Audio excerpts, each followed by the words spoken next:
Coming up, we're back, and we are finally ready to talk about Halloween Horror Nights 28. Our thoughts on it. We've talked about it plenty of times leading up to it, and now we're ready to talk about it. From the Bob Varley Studio in Orlando, Florida, this is the Universal Edition of The Diz Unplugged.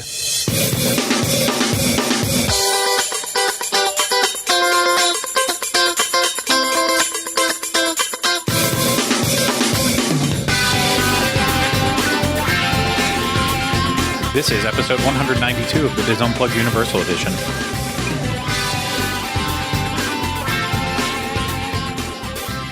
The Diz Unplugged Universal Edition is brought to you by Dreams Unlimited Travel, experts at helping you plan the perfect universal vacation. Visit them on the web at www.dreamsunlimitedtravel.com. Hello, everyone. Welcome to this week's episode of the Diz Unplugged Universal Edition. I am your host, Craig Williams. Today, I am joined alongside by my co-host, Ryno Clavin. Hello. Hello. Welcome to this week's episode. Thanks for being here. Thank you. Yes, we've been watching a steady dose of ASMR videos before we are kicking things off here, so I apologize for if we lead in with any jokes like that for right now, but it's just going to happen. But before we do get started with this week's episode, I do want to apologize that we weren't here last week. Obviously, by now, you should probably know, if you follow me anywhere on social media, watch our other shows, whatever, that I did recently go through some health issues that kept us from releasing our episode about Halloween Horror Nights last week. I'll even say it. I haven't been back to the event since the first night because, I think at this point I have been back one time.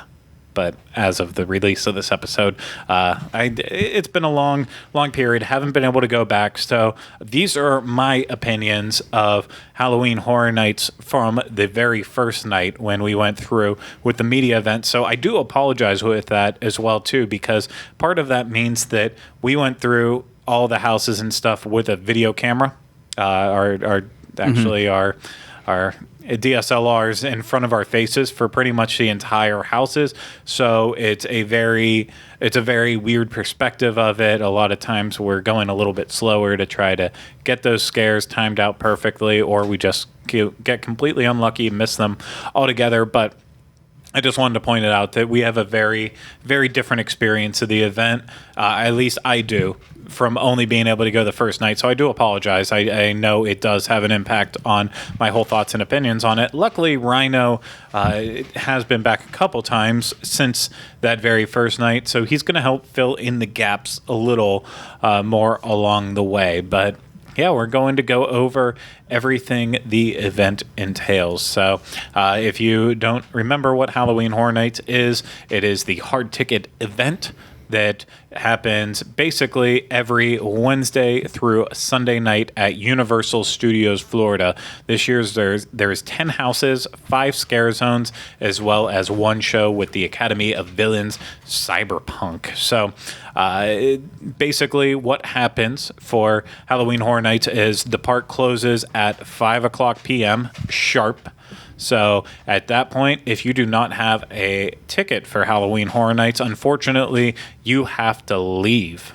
If you're just a day guest, if you do have a Halloween Horror Nights ticket and you are a day guest as well, too, you have the option for Stay and Scream, and we will get into what that is in 1 second. And if you don't have a day ticket, but you want to go to Halloween Horror Nights, you unfortunately have to just wait outside the gates until it opens at 6:30. With air quote on that. Ryno, do you want to explain why on that one? So my friends Andy and Frankie from England were here, and they bought just nighttime tickets, just the event ticket to Halloween Horror Nights.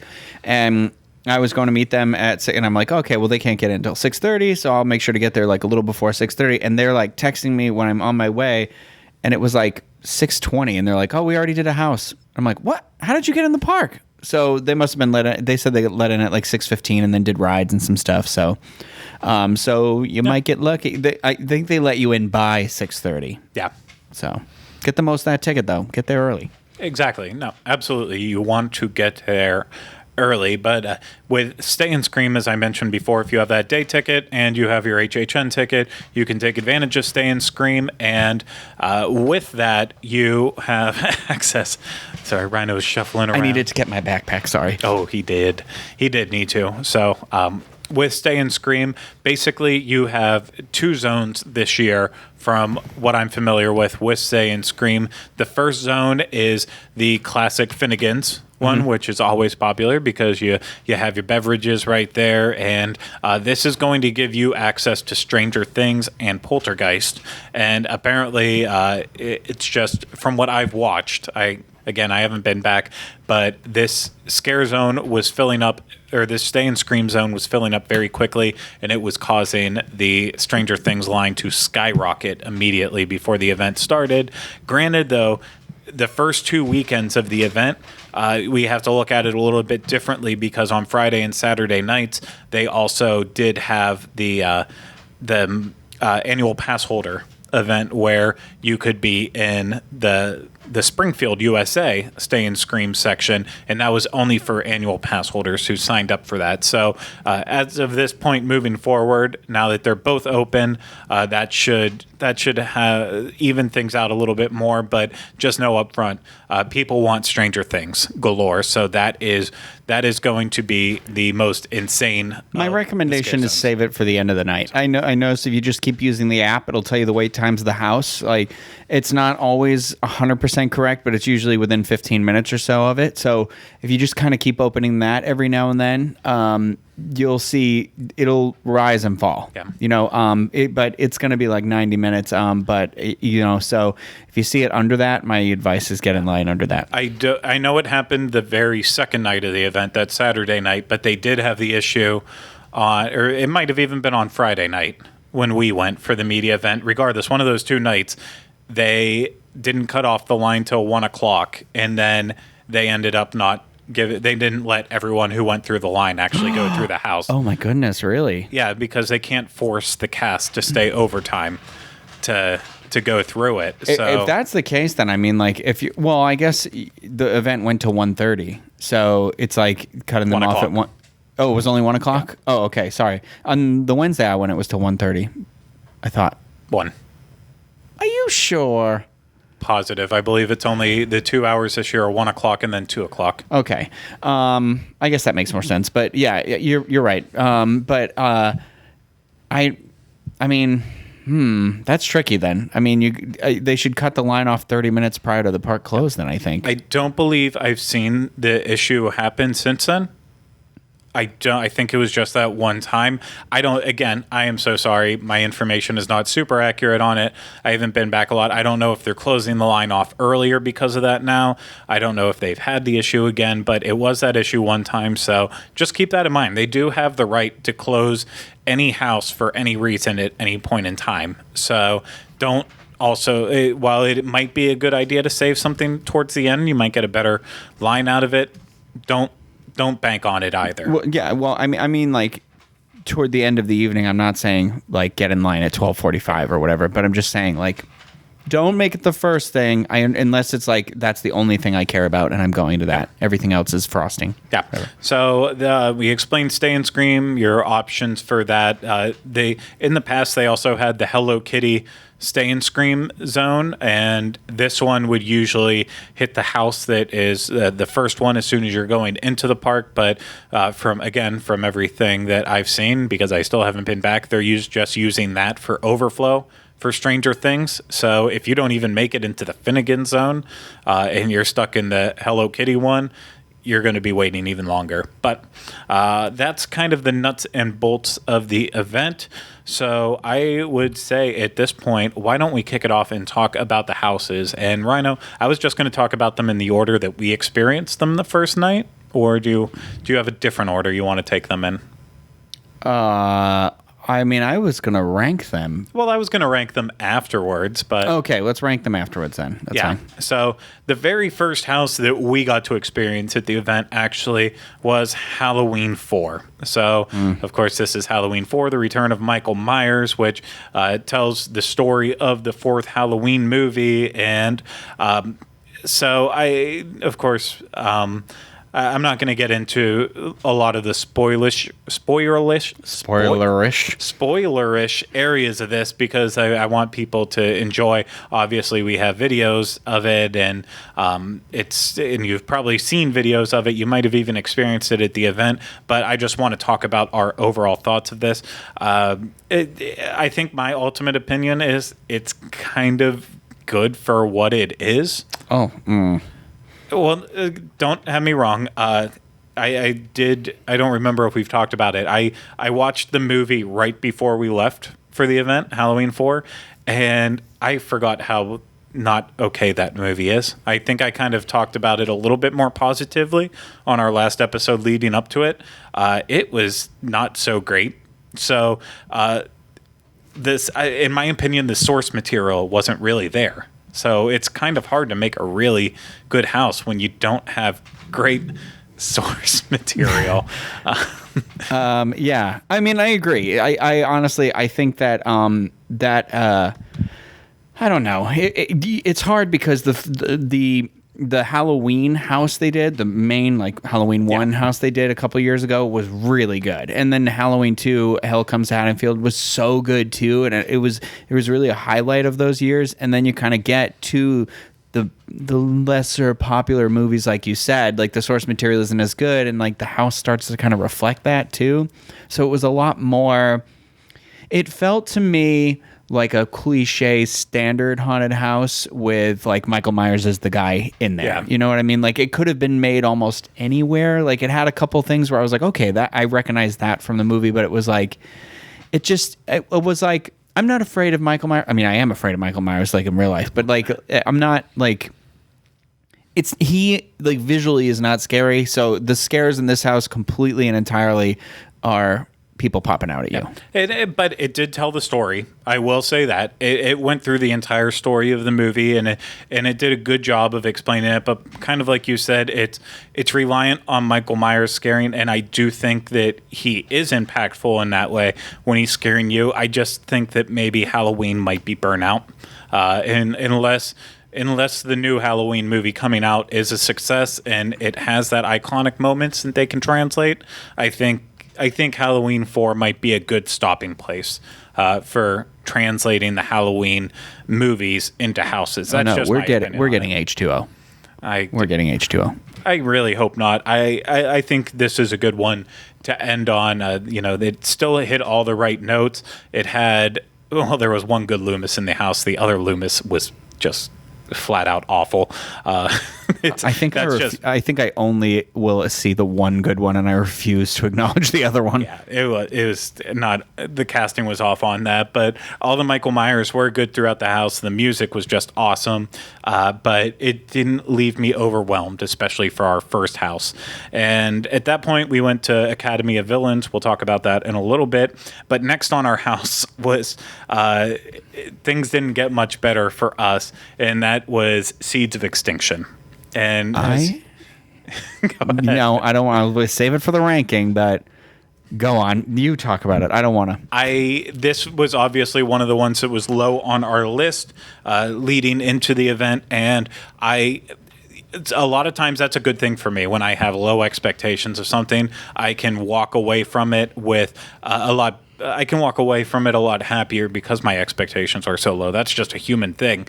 And I don't know what it was about this house, but it did not have any appeal to me. I will say we did call it right. There wasn't a lot of things dangling from the ceiling, but there was one point in particular where I just did get completely stuck in the maze and I had to be untangled.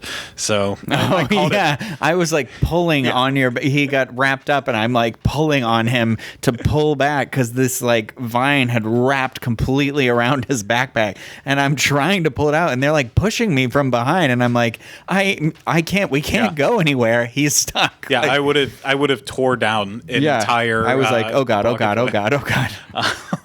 But yeah, so the positives about the house, my initial impression leaving the house wasn't that great, but watching it back on the video and really getting to take it in from that perspective, is a very beautiful house. I will say that it's very detailed. The plant life has just completely overtaken every bit of space around. I guess you could look at it as kind of like a cheap cop out, but I see it as there was a whole lot of work to go in. There was this huge plane prop inside one of the I thought that rooms. was cool. That was cool because like you go in and it's got that fan effect, so the wind is swirling in the room and whatnot. That was a highlight. There was one other thing I liked too, but well, what was that other thing? So my biggest issue with this house is the majority of the characters are wearing the exact same costume. It's like this bush creature with mushrooms. So I just call them the Mushroom Men. Like, and they're literally like. I'll give it to the idea of like they could be just literally right there on one of the poles, and you don't know because it's supposed to be like, is that a bush or is that a thing? And I'm like, I know what it is. Like, but there were a couple as you got toward the later part where there were actual like it was like the costume, but then it had puppets on the costume, so that part like would come out like a Seymour plant from Little Shop of Horrors and try and get you. And so, but like overall for me, it was too like. Everything was the same in the house. It was too like there was.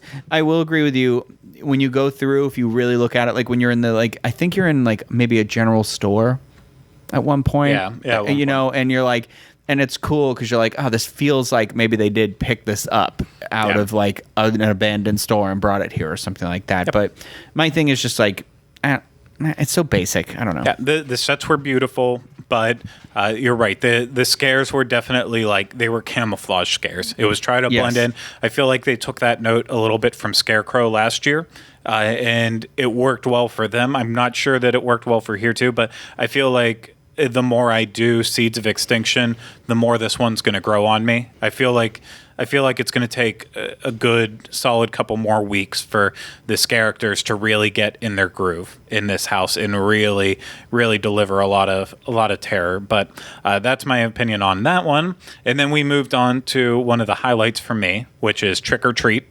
And while they didn't necessarily replicate the movie from start to finish perfectly, they literally translated the movie so well. If you're not a huge fan of the movie, I could see how this house might not really be a thing that you're interested in. Well, I went the two times I've gone since our initial night. I went with people who hadn't seen the movie, and they still both enjoyed the house. Okay. Well, I mean. You're not going to get the entirety of the story, I guess, but I don't know that everybody always does for all the houses anyways, you know? I would almost argue that you don't get any general idea of the story. A lot of the scares in this one, kind of like we just said, Michael Myers did most of the scaring. A lot of the popping out in this house is from Sam, which is amazing because Sam is so adorable, and the more Sam, the better, in my opinion. But it didn't always work in that, like, in the first section of the house, you're going through the bus drivers. Spoiler if you haven't seen the movie. Yeah, jeez Louise. Why don't you just say the crazy neighbor? The crazy neighbor, then, the bus driver. It's all together. Listen, we said minimal spoilers for the houses. I didn't say for the movies themselves. And so it starts off in that, and Sam's a huge part of that. So it makes sense that he's scaring in there. Then you go to the principal next in the next part of it, and Sam's still in there too, but so it's making a little less sense now.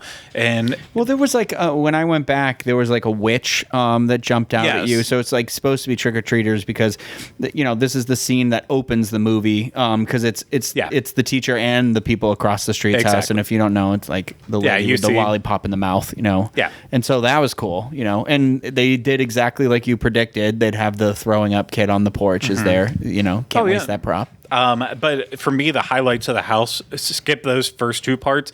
It then goes into the werewolf section. Oh, yeah, that was cool. And they did what I thought they would do. Yeah. I feel like it's almost in an area that maybe you're not supposed to see it because it's supposed to scare you or whatever. But I've been telling people when you go into the woods, you need to turn to your right because it's over there. And it's just really cool to look at. And I know you're probably not supposed to look at it because it's supposed to like jump from behind you. But I'm like, I'm watching you. Yeah. And then it moves from the werewolf scene into the bus scene with all of the kids. And it's two separate ones. You have the bus before and then the bus after. For those who haven't seen the movie, it kind of takes a little bit of a plunge. Things get dark, but this is a big set and just really beautifully decorated. Yeah. And so I think the house takes the moments from the movie well. It just doesn't tell the story of the movie well. No, because I mean, it's all out of order too. It's like, I mean, the movie's out of order a little bit too, but it is kind of like, I like, for me, one of the highlights too is it smells like candy when you're going in. I like that you go in through the house with all the pumpkin patches, and I do like that bus scene with the bus in the water, because I like when, and I haven't seen it much last year, or then there aren't a lot of houses this year that employ it, but there was when they do really cool effects. Do you remember like when I first did Halloween Horror Nights with you, and there was a house where it made it feel like we were like 10 feet in the air or something like that? It was like a castle. Oh yeah, and if you look yeah. down, and so this kind of used some of that effect. It's a simple effect. It's literally probably just like mirrors on the ground, but it makes it look like the bus is sunk into the water, like it is into the mud in the movie. And I do enjoy that. I think that's cool, but I do know what you're saying. Like it is like, it's one of those houses where like you could watch the movie. I think you'll kind of be like, I don't know what I was like going through here otherwise, but you know, and that's why I look at it. I'm trying to play devil's advocate with it. I love the movie, and I feel like it was exactly what I wanted the house to be. But if you're not a huge fan of the movie, if you didn't really care for the movie, or if you haven't seen it at all, I don't know. I won't say 100% that you'll love the house. You might appreciate it, but it might be lower on your list. But we moved on then from Trick or Treat to what we can already say unanimously now was a terrible house, and that is The Horrors of Blumhouse. Yeah. And as we talked about leading up to the event, it was Happy Death Day as well as the first Purge together, and it kicks off right away with Happy Death Day, and it did exactly what we were expecting. We were going to go through the dorm room of the main lead in the movie, who keeps getting killed by Babyface, and you see different variations of it. But one of the things I did appreciate with this house is that it did then take other scenes from the movie and brought them to life. I'm not going to discuss what they are if you haven't seen the movie, but it doesn't all just happen in the same space over and over again, even though the house leads you to believe it. I thought the Happy Death Day section was decently well done. It could have been better, but for what it was, I feel like it's the highlight of the house. Yeah, for sure.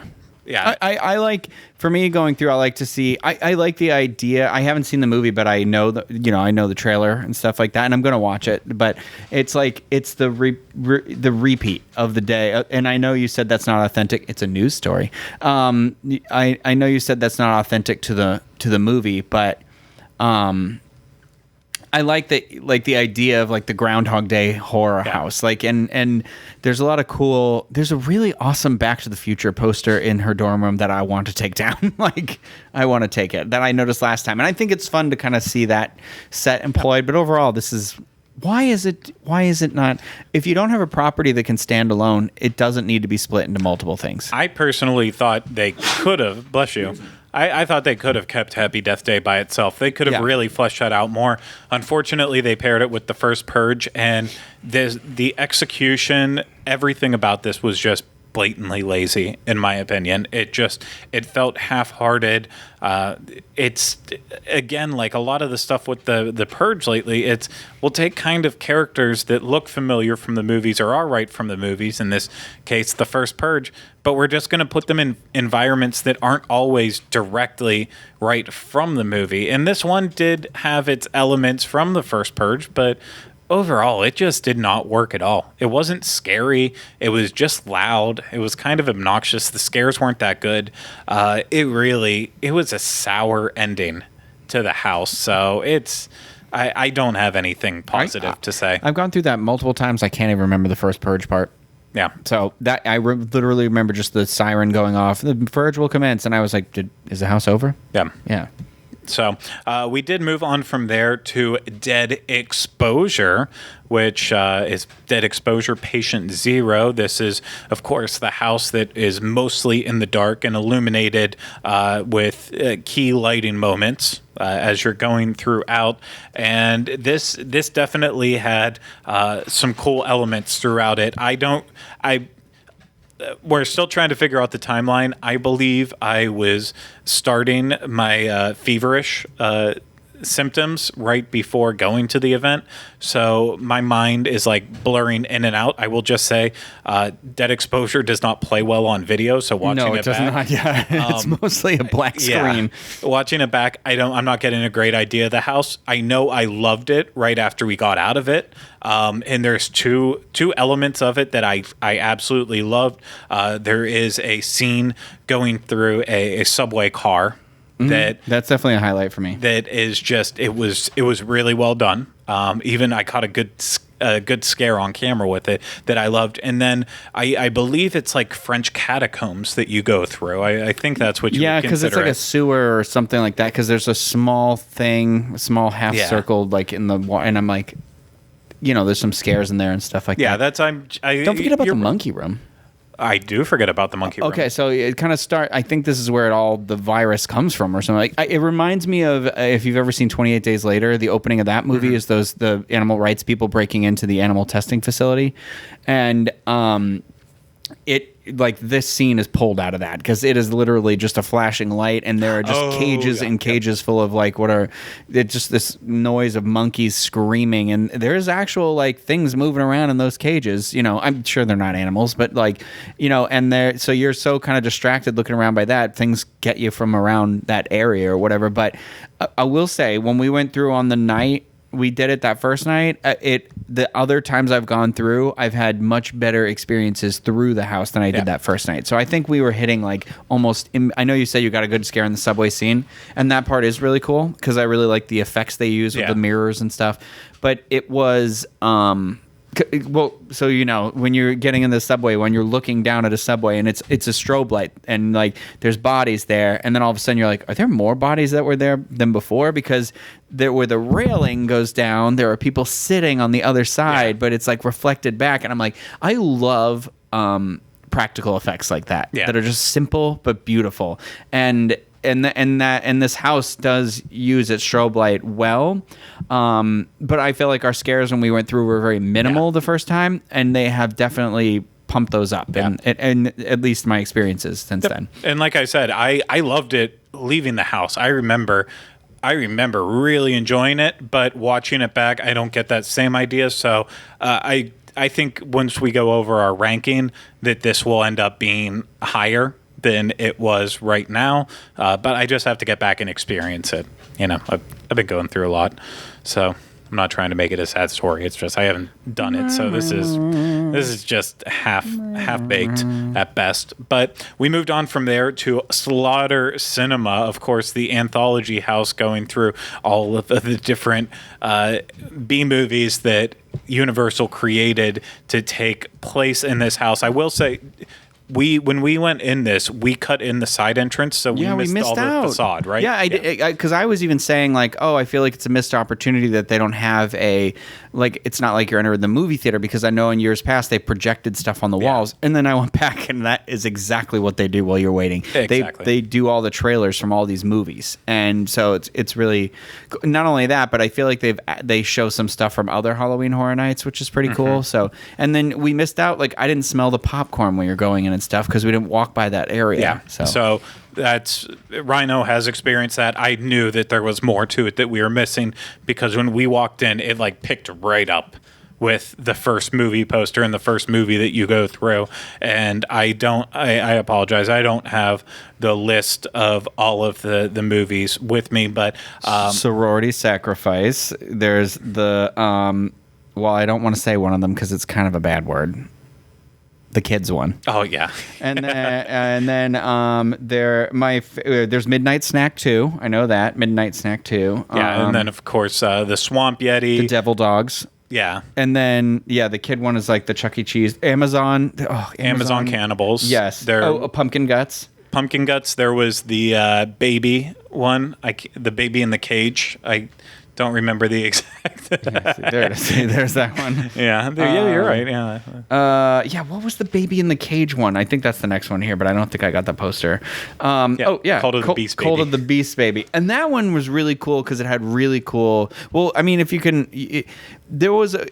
This is definitely a repeat house. Yeah. Because there is a lot of detail. So each one of these movies is its own like little room and entity, and there is a lot of like the Beast Baby one is really cool because there's like you're like, okay, it's the Beast Baby, so I've got to look at the baby because it's a scary baby in a cage with light up eyes and it looks like, you know, the devil, and it's a room full of mirrors. So there's like, and you like have to weave in between all these people, and like as you do that, like people are popping up and I'm like, oh God, like I wasn't looking, and you know, the lighting changes and everything. So that was really cool. And then there was an interesting use of like animatronics in the midnight snack room too, because there's these things that look like the movie Critters, the little things, and they're eating a guy's stomach. But then Craig walked right by it. Oh, Barber Chop. We forgot about Barber Chop. Yeah. Craig walked right by it, and I was like, you got to turn around because there was a massive like head that was popping through a wall. This monster. I think it was one of the things that were eating the people. It was like this, I don't know, one giant version of them that's like coming through a wall trying to eat people as they come by, and I thought that was like awesome and cool, and it was campy. It was fun. It was definitely the fun house. Yeah. There were some scares, but I don't think there's anything that would overly terrify you in this house. At the same time, too, I thought it was just a lot of fun moments where you could decompress and laugh. My favorite was the bad word kids room, for sure, and and then of course I love the Swamp Yeti. I knew I was going to love the Swamp Yeti going into it, and then I enjoyed Cult of the Beast Baby. Those were probably my standout sections in the house, but I thought it was fun. A lot of fun. Yeah. Yeah. So from there, we moved on to the marquee house of the event, Stranger Things, and it's exactly, I think, what we expected it to be in ways. Okay, I'm like kind of scrolling through the videos as we go. Is this supposed to be Mike? Yes. Okay. Yeah. I thought it was Winona Ryder's character because I think the boys are played by women in this attraction, and so like it popped out, and all I can hear is, you know, it's exactly kind of what you think it's going to be. It's a lot of Winona Ryder screaming for Will. Wow, my boy. There are other moments with that too. It follows the series very loosely. In a way, but it still goes.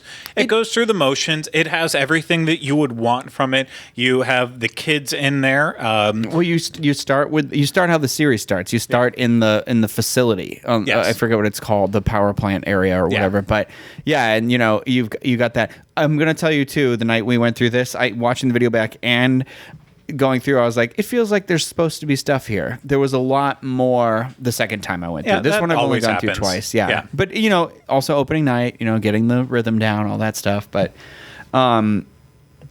yeah, you kind of go through there, into the woods, into the house, into the shed. You're like, it's like what you said. Like you're following the general timeline of the movie, the show, and then not following the timeline of the show too.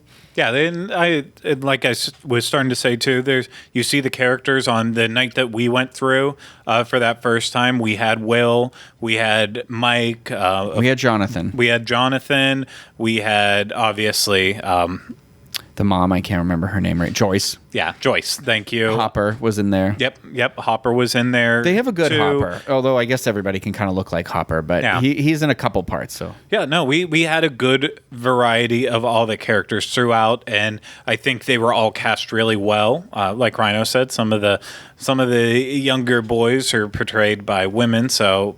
At least I think. I don't want to offend any guys out there who are cast in these roles. It's just they have very soft soft features to them, and that's probably the nicest way I can say that. But then we do go into the Upside Down, and it's exactly what you would expect from it. It's just a whole bunch of Demogorgons, and then a lot of those jump scares from people shooting weapons off around you. And to me, that's I didn't want that many Demogorgons, and it happened. It's like they heard what you said, and they're like, you know what, guys? Triple the Demogorgons. Yeah, and then I don't like the gunshot ones. Like, I don't mind it to a point, but when there's all these characters just shooting off guns around, it gets into too much. The finale scene with 11 is pretty awesome, as she is, if you've watched the show, when she takes care of the Demogorgon, they have a very cool effect for how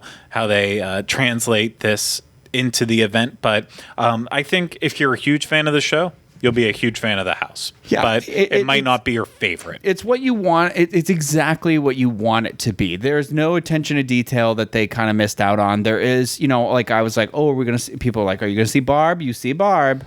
And you know where you're going to see Barb. And it's like, they do a really good job. Like, when you're in the Upside Down, yes, it's going to have the ash coming down and stuff like that. So it is really, for me, I was like, it's my favorite thing about it. Like, it felt like I was in the show. Yeah. But then I was also like, it's like what you said. Like, it's not necessarily scary. It's scary, but not like... It's more like it was thrilling, I guess, as opposed to like, oh, fear. Like I will commend them. I thought the Demogorgon, all the Demogorgon costumes looked awesome. But it was very well done. It's Netflix and Universal should be proud. Yeah. Of what they put together. And I hope they do it again next year. I'm just gonna say I don't know how they'll do it. It would be a lot more of the Upside Down, I guess. A lot of Will just screaming at people and telling them lies. But we've talked about it before. I have thoughts on season 2, but that's not for here. We're going to move on to more positive topics, and that is with, I think we can just go ahead and say now, arguably the standout house of the event.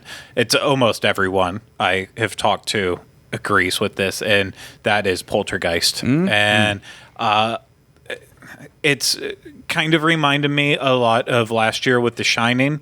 It was a great adaptation of the movie. This was another circumstance where you're not walking through the movie step by step. Yeah, not chronologically. At all, but it is taking exactly what you wanted to see from the movie, and it is bringing it to life. And I know I had this lower on my list because I said I don't know how they are going to actually accomplish some of the scares in the movie based on me watching the movie, and I'll take that back 100%. It's with the use of some interesting puppetry and just special effects. They nailed it. You were afraid it was just going to be like a really crappy that monster, the white llama-looking thing. Yeah. But I will definitely say this when we rank them. I know where this one's going to be for me, but it is interesting because, like you said, it's not in order, but it gives you all the. Actually, like I had watched it like right before the event. I said in the episode we'd recorded before we went,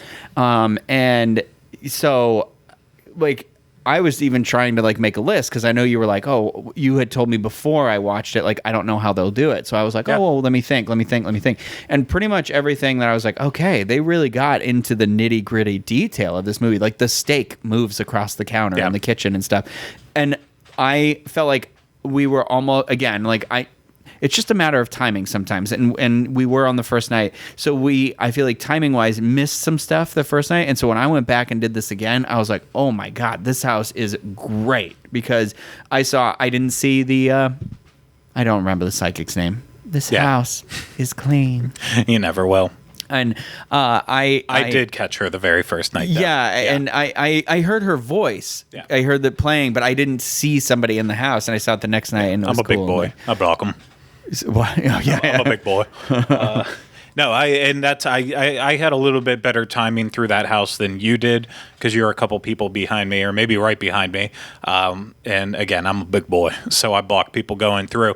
But I I will say it just everything from the start of it, walking in and you're going down into the You didn't move the bodies. And that's the perfect and it's like raining. Yeah. It's cool. I love a house and there's the effect that starts right on the outside. Yeah. And like Ryno said with that, they had the lines coming in from the movie. They included all those iconic lines in it too that you wanted to hear. So they found out the way to do the scares and do them interesting.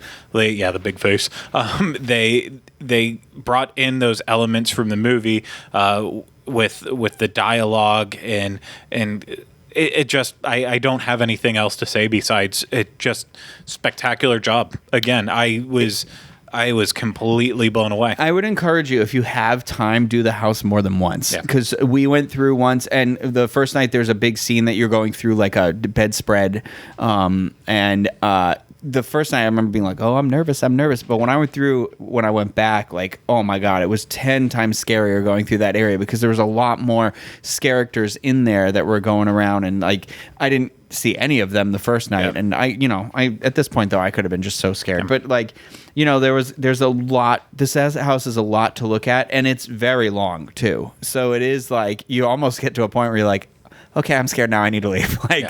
But it's very well done. Yeah. Yep.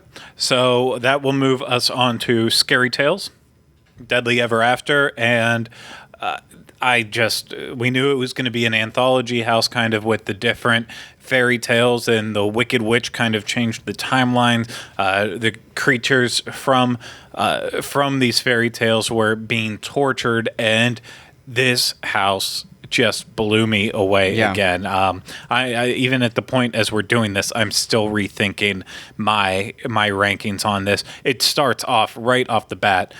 You walk down the hallway and you see some of the banners and stuff that we knew that from the announcement of it when they showed us the banners. Yeah, all the characters being involved in the storyline. But then you walk in this big open room, and right in front of you, you do see the Wicked Witch, and of course, they had to incorporate a flying element in it. So she's flying around the room. She's got a cauldron that she just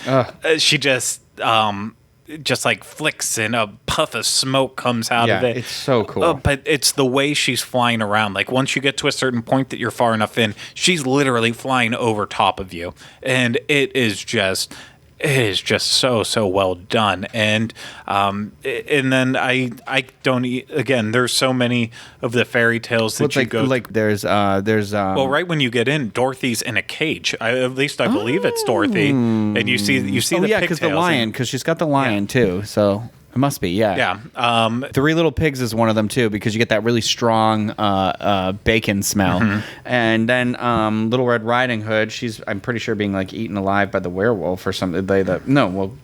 Well, there's I know there's Goldilocks. Maybe that's Hansel and Gretel. I don't know. It could be.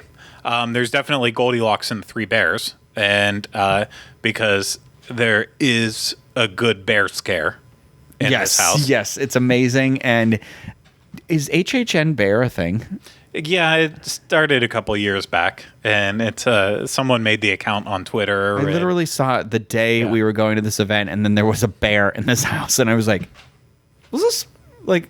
Is every year there a bear that I've been unaware of or something?" But yeah, I think HHN Bear hit its prominence in 25. That was when they had the bear inside the 25 years of Monsters and Mayhem. There was an awesome bear scare in that, but this house just was so well done, and the Wicked Witch isn't really just cool in the effect. beginning. Yeah, she comes back again.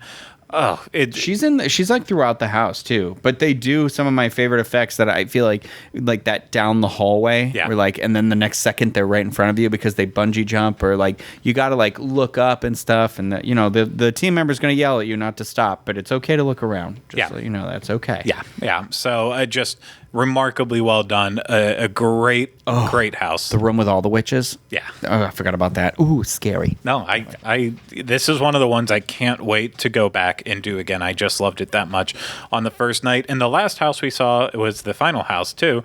Carnival of Graveyard, Rust in Pieces. And I will say that this house was incredibly detailed throughout. It was just we got lost. We did get lost at one point. It's a trend with us.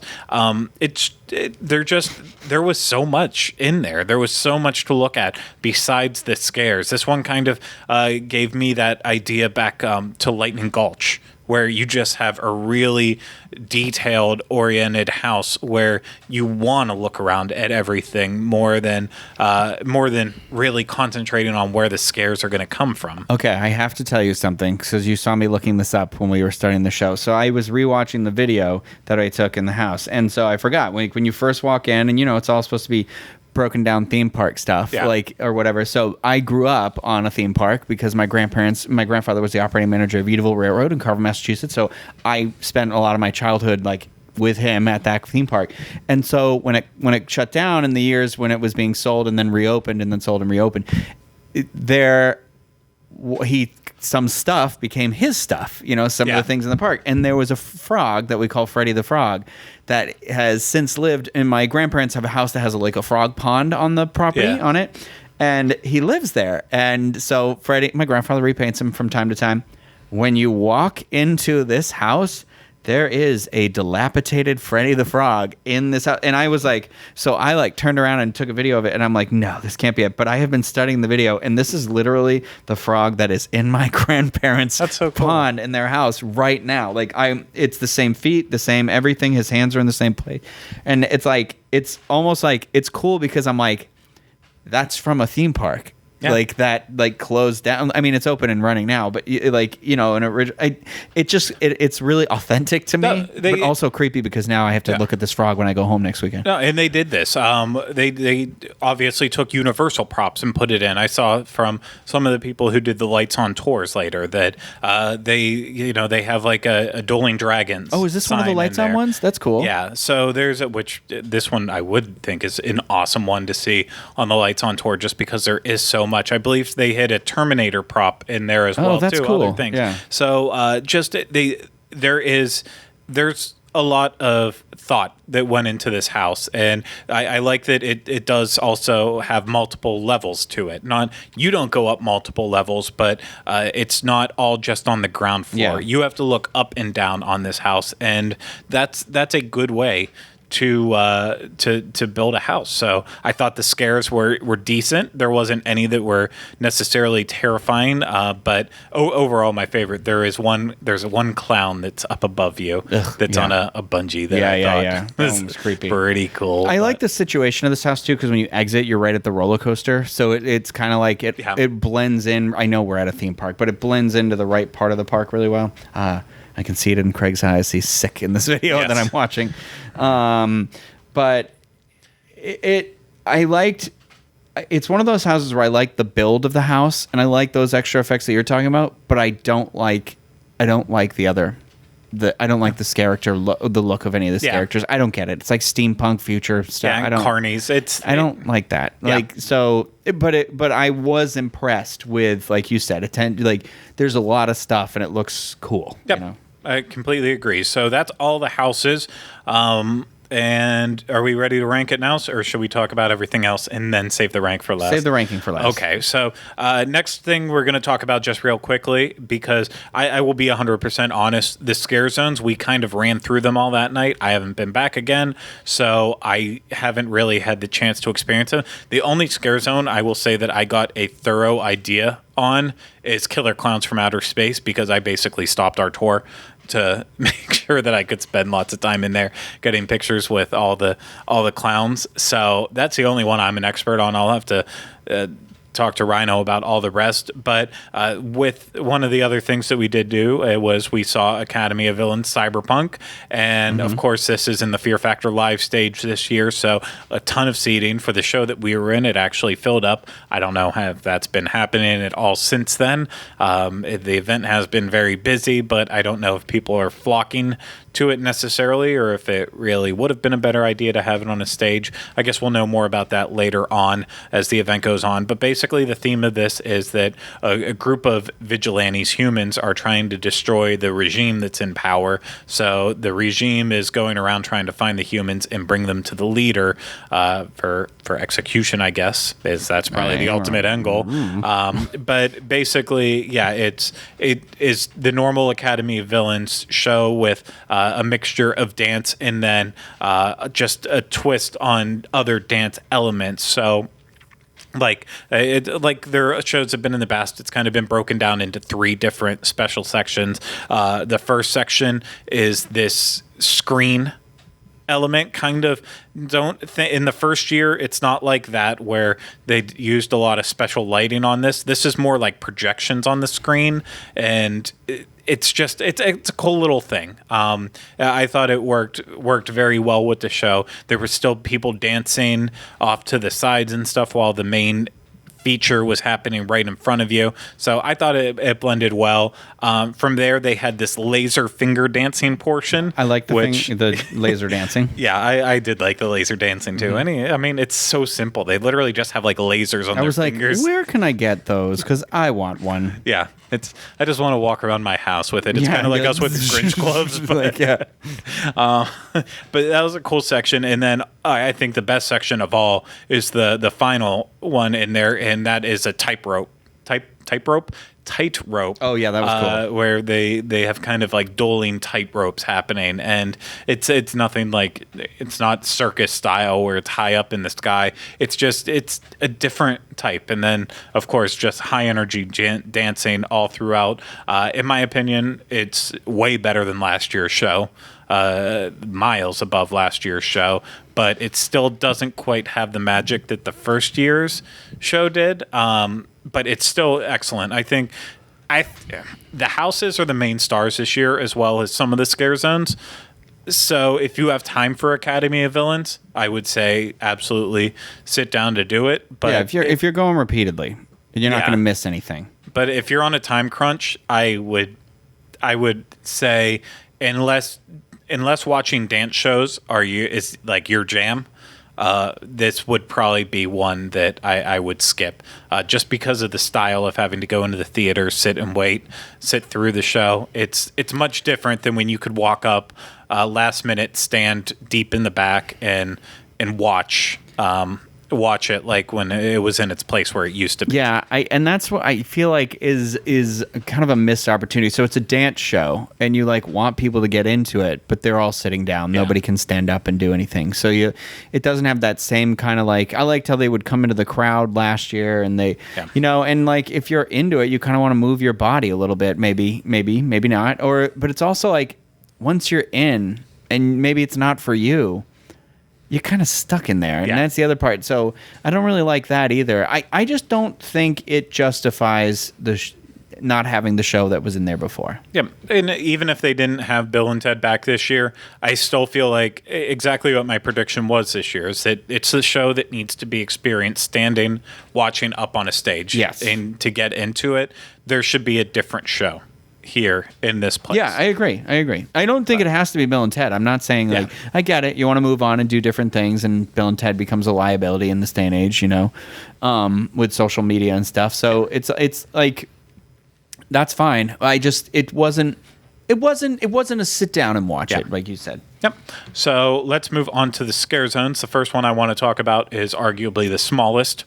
And of course, that is Killer Clowns from Outer Space, based on the hit movie that no one's ever heard of, Killer Clowns from Outer Space. And we knew this was going to be campy. It was going to feature the clowns from the movie, the whole variety of them with their weapons, which, in the movie, they turn people into, they use their guns to turn people into cotton candy cocoons, which then they proceed to suck the blood out of the cocoons once they have people in that state.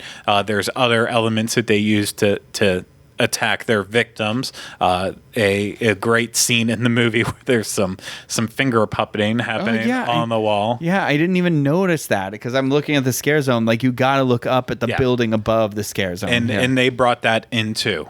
So it's a multi-level experience again, kind of like we talked about with Carnival Graveyard. You can't just watch. You can't see the clowns on the ground level. You can't see the ice cream truck and just say, "Oh, I saw everything with that." You have to look up too and see the wall. You have to time it perfectly where you're hearing the Killer Clowns from Outer Space theme song as you're going through, which if you've never seen the movie, you probably haven't heard the theme song, and it's awesome. Oh, it's wonderful. This scare zone is so well done for what it is. I wish it was bigger. I'm glad that it's intimate though, and it works the way it does, and hopefully next year it'll be a house. That's all I can say about that. I think if you watch the movie, if ever I've seen something that could easily be translated into a Halloween Horror Nights house, this is it. Yeah, I agree. I could easily see that. So the next one we'll talk about, just because I did catch a little bit of it because we went a little slower through, and that was obviously the Chucky section. They wanted to point it out since they did make the effort to have the whole little Chucky setup where there's a Chucky puppet actually interacting with the crowd, and I genuinely, an actual sized Chucky puppet, just so we're clear. There was no people playing him. It was an actual puppet. Yes, it is an actual puppet. All the other characters in the area are actually they're different toys and kind of like that set. It's not Chucky's running around like we thought might happen. It's completely different in that. But the main show here is going up to the stage with all the good guy dolls set up and hearing Chucky talk back to you in the crowd, and I stood and watched for 30 seconds, and he did a good job of picking the one person out in the crowd and kind of just making them feel terrible about themselves. And I walked by the other night, and it was like they were closing the curtain because that's how it closes on the end of him, and it got like stuck on him. He's like, "Oh, the curtain didn't close. Oh, look what you did!" Like, and so he's yelling it out. He's like, "That's embarrassing!" Like, and so that was funny. Yeah. It's funny to see that like. It feels, and it sounds like Chucky, so I don't know if it is him. I doubt it. I think they got good voices to take over that role, but I think it's cool for what it is with that. I need to go back and see if I'm really getting scared going through there. I doubt it, but I like it for the elements that there was. But we'll go over the rest of them now. We have the Harvest. The only things that are out there scaring people, they're stupid bush people. And then there's like one pumpkin man from the Twisted Tradition area. I think this one could probably evolve with time. So we'll see how it ends up being. Ryno, run me through Twisted Tradition. Twisted Tradition is essentially where they had the trick-or-treat area last year, and it's kind of similarly themed. So it's all the pumpkins tied up on the trees, which looks beautiful, lit up at night.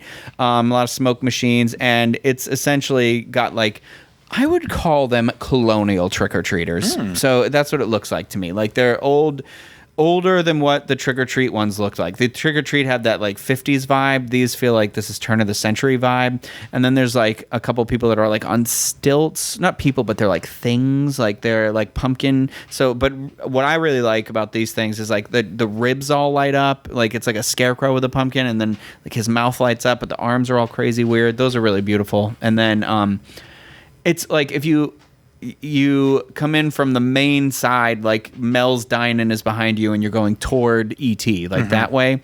There's a big barn with like a like truck against it. You know, it's a weird, huge accent piece where nothing happens. But there's like one regular person that I think is out there that is like running around telling people like to be careful going through, screaming about it and stuff. That's the mood. Yeah. So there's that. So I think it's kind of supposed to be very like.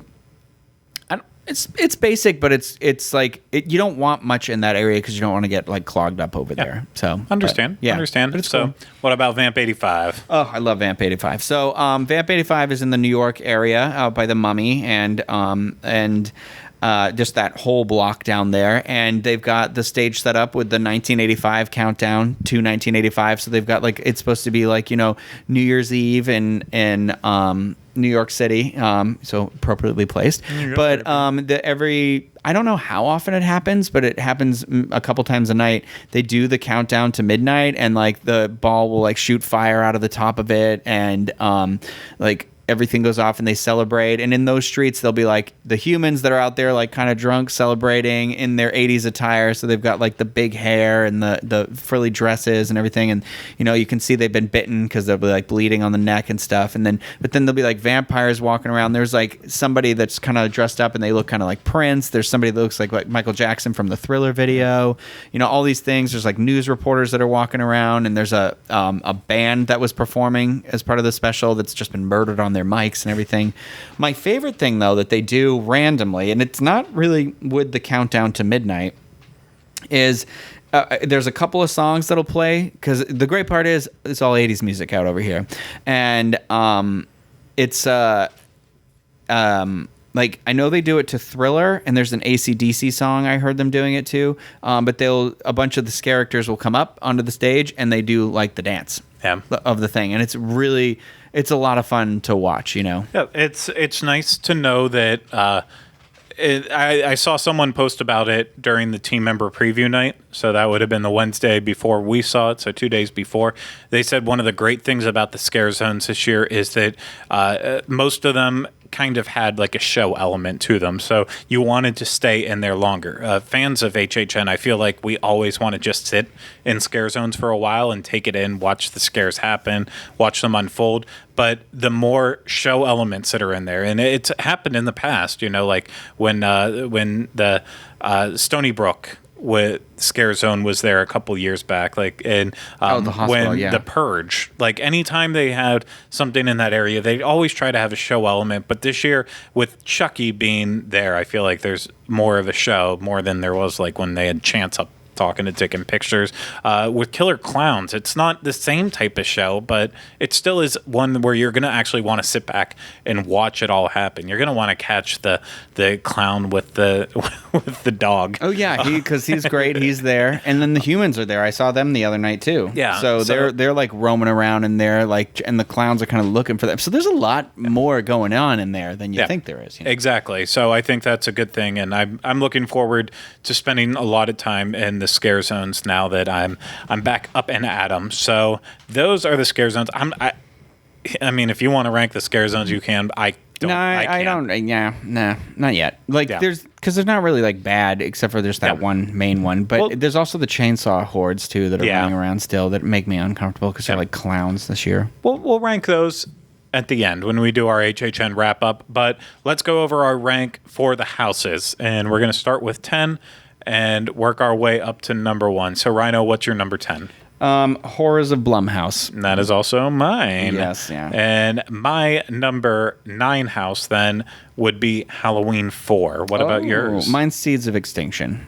Yeah. Yeah, I although we were talking about Halloween, and I did just debate about like moving Halloween down, but I have had better scares in Halloween than I have had in Seeds of Extinction in the times I've done it. Well, what's your number 8 then? Halloween. Okay, and I swapped with you on that. My number 8 is Seeds of Extinction, so we're just back and forth on that. What is your number 7? Carnival Graveyard. And that's exactly where I have it on my list too. I feel like very detailed, but the scares weren't there. But I think that house could improve. Yeah, we'll see. Yeah, it's just I feel like I haven't experienced it enough. But. And my number 6 then would be Dead Exposure. That's what mine is. Okay, and we're working along. And then what's your number 5? Well, this is really where it gets into it. Like even like Carnival Graveyard. So that's 1, 2, 3, 4 of them.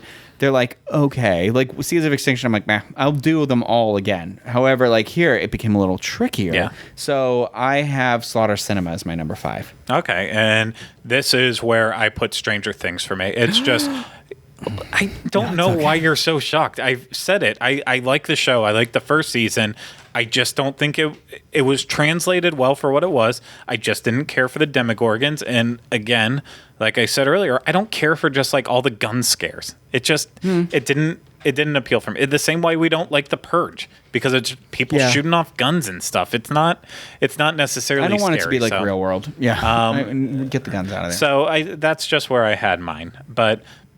Agree to disagree on that. My number 4 then was Slaughter Cinema. Mine was Stranger Things. Okay. Which I thought would be my number 1. Yeah, and I think I had Slaughter Cinema as my number one going into it. It wasn't bad. It was just obviously I was blown away. Experience, yeah. But we'll see where it happened, where it lies with that. So, what was your number 3? Trick or Treat. Okay.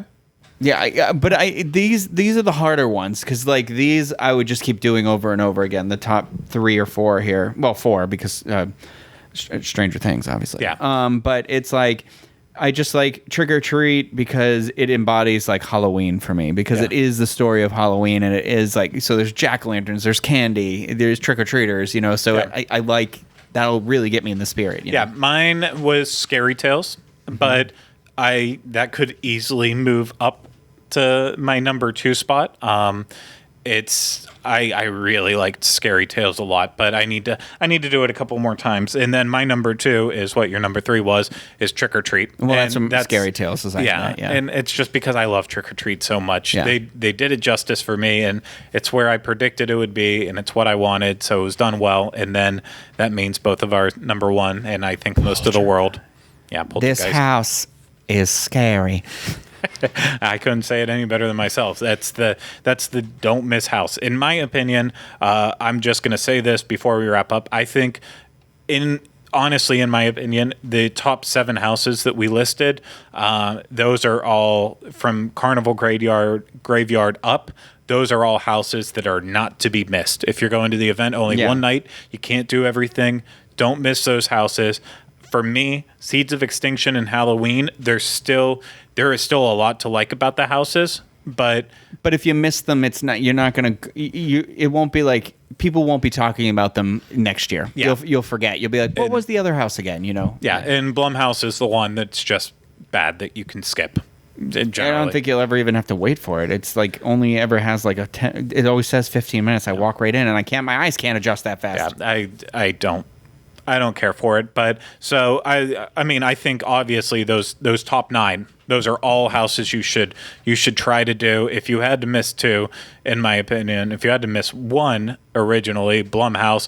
If you had to miss 2 more, I would go with Halloween 4 and Seeds of Extinction. But I know people who just absolutely adore Seeds of Extinction.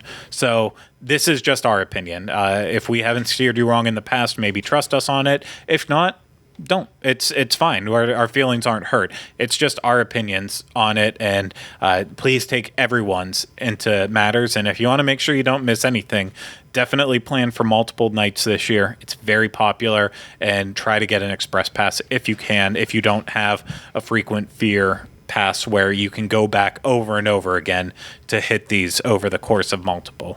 If you are coming for that short time, only a day or two. Get that day or two. If you're even coming one night, I might even this year recommend getting in one of the group VIP tours where you know you're going to hit every house at least once. So it's expensive. I'm curious about the meal. This character meal? Yeah. Somebody who watches our show did it recently, so I saw pictures and I was like, Yeah, I've looked at it every year since they've started it, and then it's like $50. Do you not get into a house or anything for that? No. Oh, you get a buffet and you get some photo ops. Get out of here. Never mind. Yeah. But, okay, that's our thought on this year's Halloween Horror Nights 28 as of right now. It will change. We'll probably update you in a couple weeks on it. We're going to have, obviously, more content dealing with HHN as we go through the event, so keep an eye out for that. But that is it for this episode. So, of course, we want to hear what you think of the event if you've already gone, so you can always do that by leaving comments down below or emailing us, ulpodcast@disunplug.com. Can't remember that email address? Well, you can head to disunplug.com, home of our show notes for this show and all the others on the Dis Unplugged podcast network. You'll also find links to Facebook, Twitter, Instagram, and so much more. So if you are watching this on YouTube, of course, hit that subscribe button, hit that thumbs up, leave those comments below. If you're listening to this on iTunes, subscribe, rate, and review us. So thank you, Ryno, for having this conversation. Mm-hmm. And thank you, everyone out there, for listening and watching to this. Obviously, we appreciate you, as we always say we do, and we really appreciate that you taking the time to watch us. And again, I don't think I said it before I got sidetracked, but thank you so much for all the well wishes while I was getting better, and it just means a lot to us. And I hope you get enjoyment out of this every week that we do it. So that's going to do it for this week's episode. We'll be back with you next week with another episode of the Diz Unplugged Universal Edition. But until then, remember, we still have not changed the name.